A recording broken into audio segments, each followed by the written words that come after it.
BC तक develop था। कहां तक डेवलप था? 1000 बीसी तक डेवलप था। और दूसरा जो था हमारा उत्तर वैदिक काल हम कहते हैं। उत्तर वैदिक काल क्या कहते हैं दोस्तों?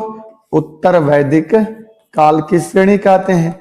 ये उत्तर वैदिक काल की जो श्रेणी थी वो हमको 1000 बीसी से लेकर के दोस्तों कहां तक? तो 600 बीसी के बीच की कहानी को प्रदर्शित करता है। और फिर इसके बाद तो हम लोग आरंभिक राज्य पढ़ना शुरू कर ही देते हैं। राजा, किसान और नगर की बात आ ही जाती है। लेकिन क्या आपको ये यहां से यहां तक का बिना इतिहास जाने हुए आगे बढ़ने में आसानी होगी या क्या समझ में आएगा? नहीं आएगा दोस्तों। इसलिए इसको आपको पहले जानना बहुत जरूरी हो जाता है। अब देखिए, ऋग वैदिक काल जो है 1500 से लेकर के 1000 बीसी के बीच में जाता है। अब कहते हैं कि जो ये सप्त सिंधु प्रदेश में जो आने वाले जो यहाँ पर आर्य लोग आए थे, कौन लोग आए थे? आर्य, जो अपने साथ घोड़ा और गाय लेकर के आए थे। क्या लेकर के आए थे? घोड़ा और गाय लेकर के आए थे। और ये कहां से आए थे? मध्य एशिया से। तो मान लीजिए कि ये मध्य एशिया से जब यहाँ पे आए, ऐसा माना जाता है कि मध्य एशिया में कई प्रजाति रहती थी और आपस में उनमें क्या हुआ? खटमट हुआ, कुछ झगड़ा हुआ और वहां से कुछ प्रजाति जो आर्य रूप में थी निकल करके हमारे उस एरिया में पहुंची, पाकिस्तान वाले में, जहां पे हड़प्पा पहले था और वहां पतन हो चुका था।